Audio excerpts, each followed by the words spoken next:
Your text is too small. My gosh. Time to get some readers. I'm old. Felicitous. Man, I can't read. You want me to read it? Cut. Jackson brought a Go back. quote with it. Jackson brought a quote he'd like to read. This is felicitous. You're closer in age to a teenager than we are. What Just by a couple decades. decades? Yeah, Man, that's multiple. That sucks. Welcome to another episode of All Things Through Christ, the Come Follow Me channel for youth. We have a very special guest today. Some of you might recognize him. He's a very famous YouTuber. Famous. The most famous person I know. And if you look really closely, I want you to go put your face right into the camera. Will you walk? He's kind of a hipster. You look at that mustache. You know he's 20. So Oh yeah, new year, new me. We're shaking things up for 2024. Bring in the mustache. Oh, I can't even grow one, so I don't know. Well, he's from a podcast or YouTube channel called Stick of Joseph. Yeah, right behind Mr. Beast, right? Yeah, Mr. Beast and then Stick He's of got like Joseph. 224 million, I think, and we're at like 223. Good So, job. You're subscribers. you're right on his heels. No, we've been doing it for about 6 months now, and it's been just awesome we were really just looking to take our religion serious and have others join with us. How old are basically. I'm 24, turning 25 in March. I, had a good group of tight buddies in high school, right? And we all went on missions. I was the last one to go out of all my buddies. And since then, just sadly, one by one, a lot of them have fallen away for a lot of different reasons. And those that are critical towards the church have done a really good job at making specific media online content that is critical towards the church and very persuasive. And, kind of throwing a bunch of mud on the wall, and a lot of it has been sticking because there's not been a lot of good content to kind of scrape it off. And this is not good content, but we're trying to do something With to Jackson mitigate here, that. we're taking a new We turn. might have good content. No, I appreciate what you guys are doing, because having a Come Follow Me discussion specific for youth, I think is awesome, because you see too many, I wouldn't say too many, but a lot of like shirt and tie, button up people, teaching when, you look at the most popular people in the world, like Mr. Beast, Joe Rogan. They're people that are just authentic, having conversations, having fun with their friends, because people just want to see reality and authenticity. And so Tell us about your project. You've been to the Middle East several times. Yeah, so we went over in March we started in Jerusalem and then traveled through, following Lehi's Trail down through Jordan, down to Saudi Arabia, and kind of our last stop was a likely candidate for where the Valley of Lemuel was on their journey. And along the way, we took a guy that's been doing stuff for about 30 years over in the Middle East, archaeology and research with BYU, and he showed us some incredible evidences along the way, and we documented it. Friggin' hired the drone operators from Dune. We had actually one of Mr. Beast's cameramen that came out with us, and So there is a connection. there is a connection, yeah. And so a very loose connection, but yeah, we're just trying to make something engaging and exciting to kind of start a revival of the Book of Mormon. We're looking to have the first episode cut and finished and on YouTube by the end of January. So we're coming into 2024. Come Follow Me, All Things Through Christ. This year we'll be on the Book of Mormon. So your channel is called The Stick of Joseph. Mm-hmm. Help us understand, what does that mean, Stick of Joseph? So the short answer is in the Old Testament, in a book called Ezekiel, which the prophet Ezekiel, a lot of people don't know, was what's called a contemporary with Lehi. He lived at the same time and place as the prophet in the Book of Mormon, Lehi. And in there, in chapter 37, he gives a prophecy that talks about the basically latter day coming forth of the Book of Mormon. He says that the stick of Judah, which is represented as the Bible, will be in the same hand as the stick of Joseph or the stick of Ephraim.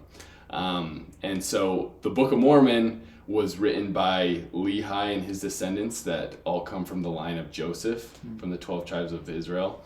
And then the Bible is a majority written by the line of Judah. So those that stem from Judah. And so that's kind of why we named it the Stick of Joseph, something different, and a prophecy that we really feel is very pertinent to our day. So that's kind of the short answer version. Yeah. But What a great project. What's been the reception, would you say, for the audience you're trying to reach?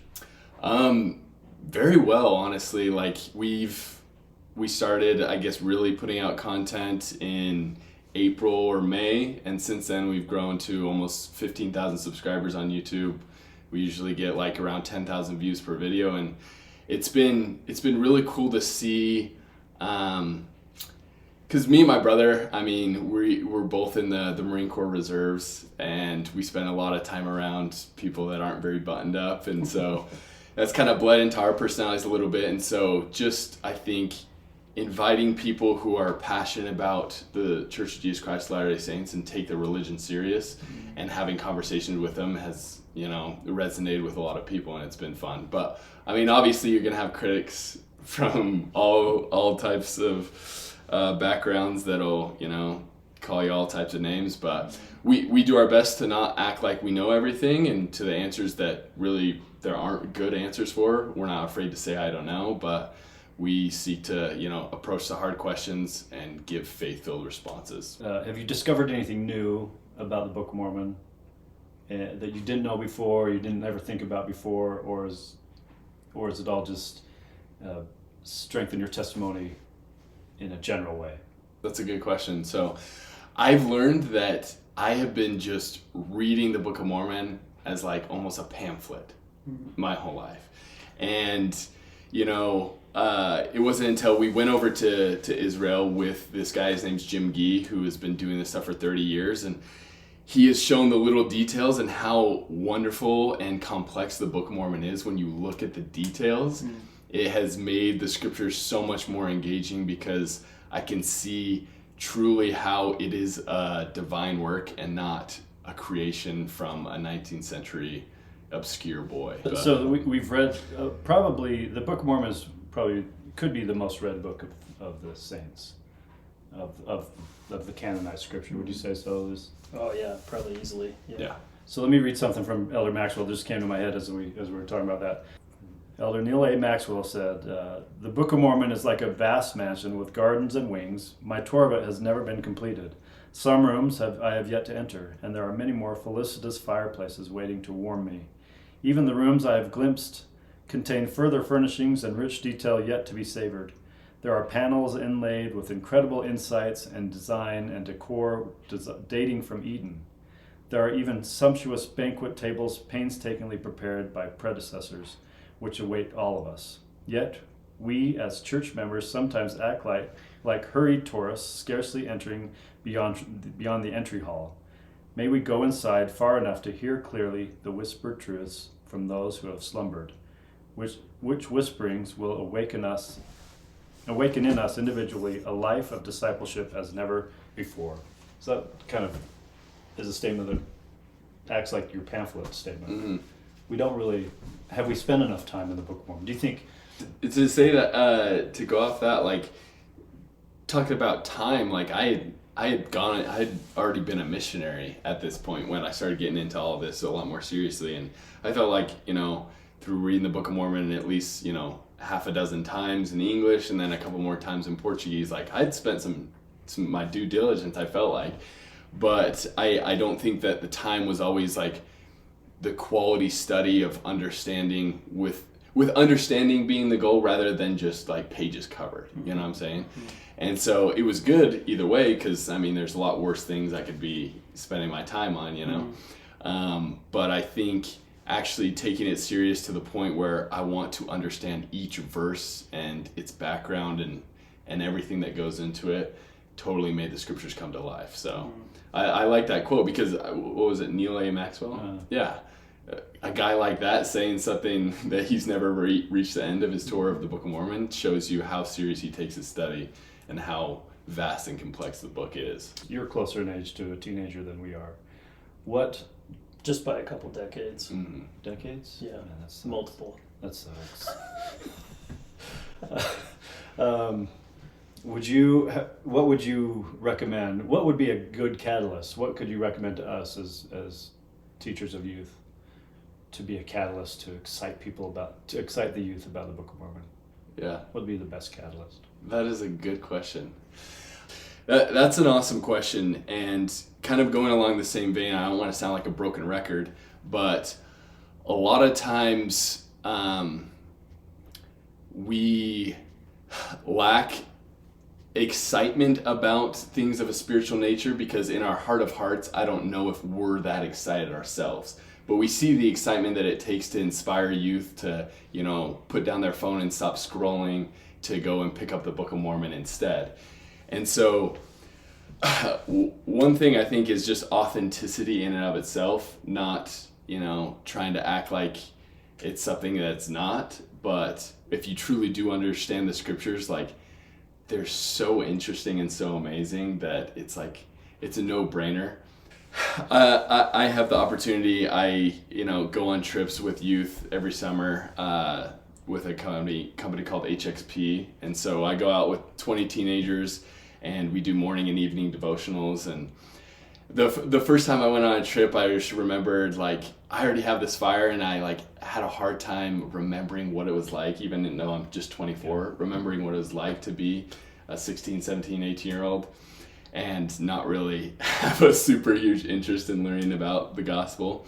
And so I was super disconnected at first, and then I then just realized I needed to meet them where they were at and not try to stick a fire hose in their mouth all at once and expect them to just be insanely excited, but to show them through my own personal experiences and excitement that I have gained through seeing the fruits of it in my life in an authentic way.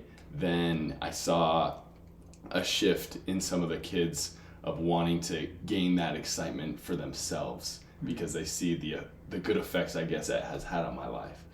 But like I said, there were kids on those trips that, came and left, unfortunately the same person, because they didn't do the personal actions necessary to take advantage of an incredible spiritual growth opportunity, right?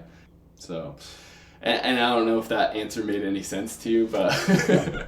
Well, it does, because it has to start, the teacher, I think it's Elder Holland, has a really great quote that students of the gospel are not buckets to be filled, but they're fires to be ignited. And so if your fire is dim and weak and is not very powerful, especially as it relates to content, which to a youth looks boring and stale and old, and why should I care? It's going to be hard to inspire and teach. And so I can, you can tell your enthusiasm for the Book of Mormon and for the gospel. I was talking to a close person, someone that's very close to me recently, and they're having a hard time kind of bearing their testimony and sharing the gospel with other people. And this person, has played soccer their whole lives and loves the sport, and anyone that they come in contact with, they always find some way to bring up either watching soccer, playing soccer, something about soccer. And I asked them, I'm like, why do you like talking about that so much? And it's like, it's been my whole life. And I'm like, when the gospel becomes something not a part of your life, but it is your whole life, and you find ways to make that a part of your whole life, you're going to want to talk about it in some way, some form with everyone. And it's just going to come so naturally. And so if we take it seriously, like we take some of our hobbies seriously, then I think it's just going to be so normal and natural that people are just, it's going to be contagious. Love that. Great advice.